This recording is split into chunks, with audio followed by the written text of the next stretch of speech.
In this video, we'll look at question 86 from the 2016 exam. This question is about a collision of two balls. One is 4 kilos, the other is 2 kilos, and the bigger ball is approaching the smaller ball at a speed of 10 meters per second, while the other one is stationary.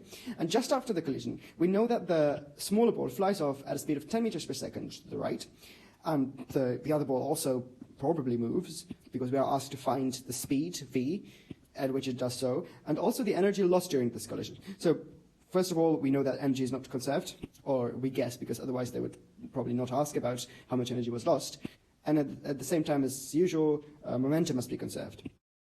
And in the exam, if we are short on time, this question we could solve much faster than conventionally, just by saying that in the beginning there is positive momentum 40, 4 times 10, to the right, and the blue ball after the collision only has 2 times 20 to the right.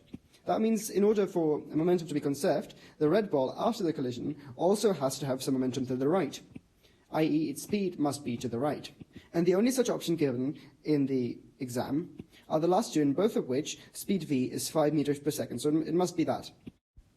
So we got that piece of information kind of for free, and the only thing that's left now is to calculate the energy which was lost during this collision. And that is defined as the energy which we had before, minus the energy we are left with after the collision. And these energies are all just kinetic energies of the balls. There's no other potential or, well, any other energies or changes in energies involved in this.